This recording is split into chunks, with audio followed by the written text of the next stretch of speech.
Hello and welcome back to Drama Investigator. Before we get into today's investigation, don't forget to subscribe and hit that notification bell so you can be notified when I post the tea. Also be sure to follow me on Instagram at Drama Investigator, where I post the tea before anyone else finds out. According to Predictions 2020, Trisha Paytas is apparently going to get pregnant. Everyone's wondering who to. Then a few hours later, Trisha Paytas posted this to her Instagram, a pic of her hugging John Hill, Jaclyn Hill's ex-husband, with the caption reading this: "Can't wait to get pregnant tonight, John Hill. I effing love you." Trisha had then taken to her Instagram story and showed everyone her and John Hill making out. Ooh, she's nasty.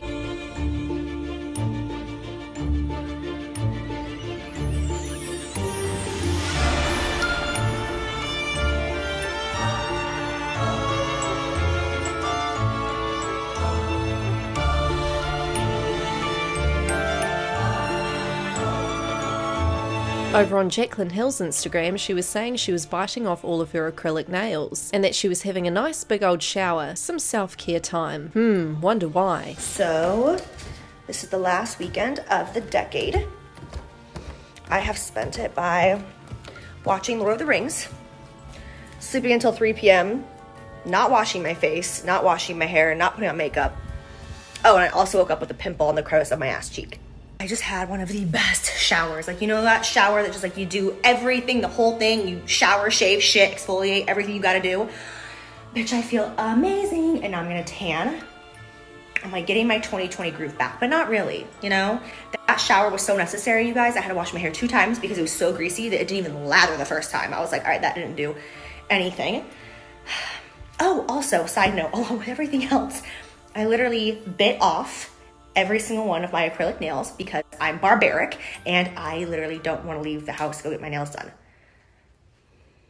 There's people out there.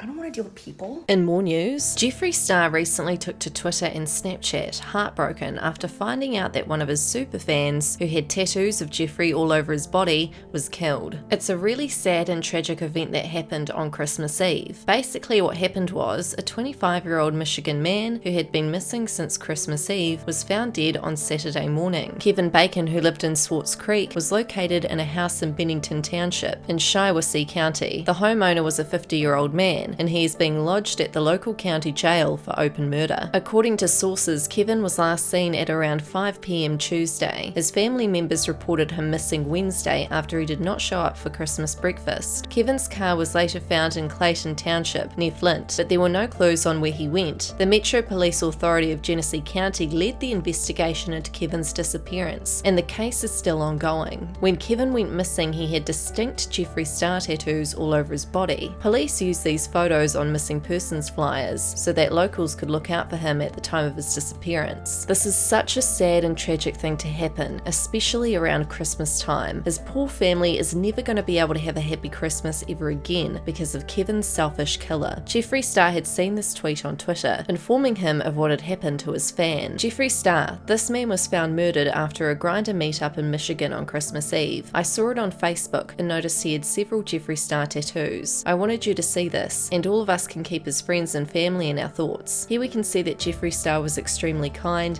and donated $20,000 to Kevin Bacon's final expenses." Jeffree Star had tweeted, "Rest in peace, Kevin. I'm devastated to hear of the passing of someone from Michigan who lived their life fearlessly and was taken too soon. Please help his family in this horrible time." A fan had tweeted, "The man who murdered him was convicted of kidnapping in 2013, and then about a month or 2 ago, he was holding someone hostage in his basement who was able to flee and get away safely, but the court said he was not fit for trial, and then this happens. Sad day." Now, after Jeffree Star donated $20,000 to Kevin's GoFundMe page, Jeffree Star also took to his Snapchat story, distraught, and talked about his fan who was taken unfairly in the most tragic way and way too soon.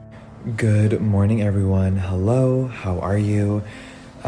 This morning I am going to get a little deep and I'm going to get a little dark. With really heavy hearts, one of my dear subscribers and fans, his name was Kevin Bacon, and he was from a very small town in Michigan called Swartz Creek, and he was sadly murdered a few days ago. And the case, it's giving me weird vibes. The police are playing games, and I really wanted to talk about this case and bring more awareness to Kevin and his family. From researching it, he went missing on Christmas Eve after going to meet up with someone on the app Grindr. And sadly, the person that he met up with killed him. And it's hard to process. It's really hard to fathom another person doing that to someone. And it just really makes you aware of, wow, like anyone that is meeting a stranger on an app really needs to be careful. But it goes deeper, and this really hit close to home. This person was from Michigan. Kevin had beauty killer tattooed on his chest. He was fearless. He lived his life exactly how he wanted to. He was open. And I can't believe we lost someone from the Star family. So last night I tweeted about donating for his family, for his GoFundMe, for his funeral, and so many of you came through. So just thank you from the bottom of my heart. This whole case is crazy, and I want to put awareness on this because there's so many pieces to this puzzle. There's Grindr not giving people information quick enough. There is the town that they were from, their family, they live near Flint, Michigan. It's such a fucked up city, and I feel so bad for the people that have to deal with all this shit and the shadiness and the sketchiness of the police force. Now listen, this is all alleged. I don't know everything, but there is a lot of things I'm learning, and I'm so devastated for the Bacon family. I don't know. Sometimes I want to use my platform and make content about this stuff. And this isn't about me. I want to put someone else's story on the map when they're not getting a fair shot because the system is so fucked. And we're about to be in the new year, and it's like, I want to get on a plane and fly to Michigan. I want to meet these people. I want to talk about their story because they're not getting a voice. And if someone like me can help, that's so important. So I don't know. I just have a lot of thoughts on my mind this morning, and I'm just a little Here is Sweet Kevin, and I want you guys to be able to link to his GoFundMe. So if you guys want to swipe up, you can donate. They did reach their goal already in a few hours yesterday, and I don't know. I'm so devastated by this. Kevin, I love you. I told Kevin's family yesterday if they needed anything from me that I would be here to help. They live in a town that is an hour and 45 minutes away from Grand Rapids, Michigan, and just hearing about someone that is gay that had to go through this, and the homophobia of the police and people not fully getting the story, and the person that did this to him was arrested before, and bitch, like, I've been diving deep online, and I'm just so sad about all this. So rest in peace, Kevin. Thank you guys for listening to this, and for everyone that donated from the Star family last night. Thank you. Like, that is just, there's no words for that. It's unreal. And this family can put their son to rest. So I love you guys. I'm gonna go enjoy this day, or try to as best as I can, but I love you, and thank you for letting me bring awareness to this.